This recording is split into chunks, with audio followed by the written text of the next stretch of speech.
Okay, so mag-i-start natin. Kay Kate, bigay mo kay Kate. Ayan. So, yun, narinig ninyo yung mga pasasalamat natin, no, sa isa't isa. Si Ria, nagpasalamat dahil maraming siyang na-accomplish sa school. Sila Chloe, sila Amay, si Tetet. Although, merong mga puwersang nagsasabi na wala raw siyang na-accomplish si Tetet. Ha? Itong pakiramdam na to, ito'y tamang-tama itong topic na pag-uusapan natin. Ang topic natin ay when your life seems to fall apart. Yung para bang ang feeling mo, wala naman akong na-accomplish this week. Walang nangyari sa aking buong isang linggo. Hindi ako nagkaroon ng accomplishment. Ha? Ang sabi ng ating topic, wala namang trouble-free life. Hindi ito guarantee. Ha? Wala raw tao na walang problema. Ha? Kaya mayroong mga nagtatanong may problema ka ba? May mga taong sumasagot. Sino bang tao ang walang nararanasang paghihirap o difficulty sa buhay? Ha? Di ba? Sino ba yung mga taong hindi nakaka-experience ng problema? Wala. Lahat meron. Kaya ang pag-uusapan natin, kapag ka tayo ba ay naging truthful, naging tama naman tayo, sumusunod tayo sa lahat ng mga ordinansa, mga kahit na anong mga bagay na sinusundan natin, tingin ba natin lahat magiging okay na? Lahat ba ng problema ay mariresolve na? Dahil tinitignan naman natin, okay naman tayo.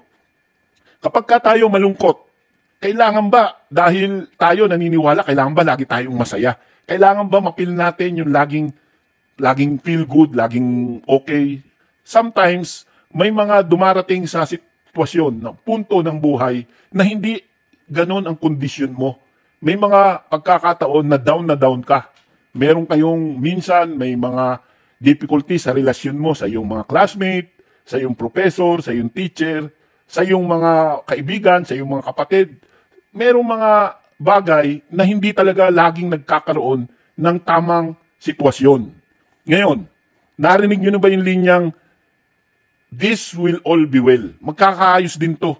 Magkakaroon din tayo ng pagkakataong maayos. At kapag ka sinabing Christian mentality, ito bang kaya naman tayo kapag ka tayo may mga experience, may problema tayo, ang ginagawa natin, nagigilty tayo. Sometimes, even to the point na nagdadaw tayo sa authenticity ng relasyon natin sa Diyos. Minsan nagdududa tayo. Parang wala naman akong relasyon sa Diyos kasi malungkot ako. Pero did you know na ang Lord, si Jesus, ay mismong nagsabi na magkakaroon ng mga paghihirap, magkakaroon ng problema, magkakaroon kayo ng mga difficulties sa inyong mga pag-aaral. Pero itong mga difficulties na to ay hindi magtatagal. It's a temporary. Ha? Sabi niya, He told to them that was to come. Doon sa mga hindi naniniwala, doon sa mga walang relasyon sa Diyos, walang kaibigan, walang kagaya natin na lagi tayong nag-uusap-usap. Di ba? Palibasa, meron tayong relasyon sa isa't isa, nagiging matibay yung ating paniniwala dahil malalapitan mo si Chloe, mahihinga mo ng tulong si Rian, maaaliw ka doon sa mga nangyayari at nakikita mo sa kanila. Matutuwa ka ngayon dahil merong kang kasama. Pwede mong hinga ng tulong si nanay, o nay, kailangan ko ng Lucky Me, pwede mo ba ako ipagluto? Yung mga simpleng bagay na akala natin hindi natin magagawa, meron kayong katulong kasama. At yan yung inyong pamilya. Ha? Napakalaking comfort na malaman natin na pagka mayroong malalim na sitwasyon na mahirap na maharap, meron tayong mga kasama sa bahay na siyang magbibigay ng comfort sa atin.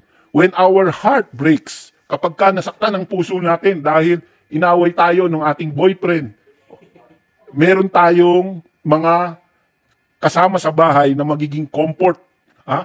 When we have problems, tayo, as family, as Christians, ay hindi nag-iisa. Kasama natin lagi ang Diyos. Nowhere in the Bible does it say that we will have a trouble-free life. But when God tell us sa kanyang mga salita, during hard times, ay hindi raw tayo mag-iisa. Hindi tayo mag-iisa. At ang sabi nito, kayo ba ay dumadanas ng problema? At kayo'y walang kausap? ipagtapat nyo sa Diyos yung inyong mga hinanaing. At ang sabi ng salita ng Diyos, ito, ang sabi mismo ni Jesus, sinabi ko sa inyo ito, upang kayo'y magkaroon ng kapayapaan sa pakikipag-isa sa akin. Magdadanas kayo ng kapighatian sa mundong ito. Ibig sabihin, this life na mayroong dito sa mundong ito, it will be very difficult dahil itong mundo is not belong to us. Pero ang sabi niya, ngunit tibayan ninyo ang inyong loob na pagtagumpayan ko na ang sanlibutan. So, iyon ang sabi ni Lord. Kaya huwag kayong bibigay sa anumang uri ng problema. Basta't lagi kayong mag-usap-usap, lagi kayong makikipag-communicate sa inyong mami, sa inyong mga mama. Ikaw, Rian, lagi ka magsasabi, pag mayroon kang mga difficulties, sabihin mo sa mama Flor mo, sabihin mo sa mama mo, huwag kayong hihingi ng mga advice sa mga taong different ang opinion. Ang importante, unahin nyo ang inyong pamilya. Unahin nyong konsultahin yung mga mahal nyo sa buhay. Dahil sila magtuturo ng tama sa inyo. Hindi kayo tuturuan ng mali ng inyong pamilya. Ha? Ngayon, mag-pray na tayo. Ang sabi dito, during hard times, Lord, may I never doubt in you. Instead, manatili akong kasama ninyo at ma-assured that I will not suffer alone. I will suffer and you will give me blessing. In Jesus' name. Ayan.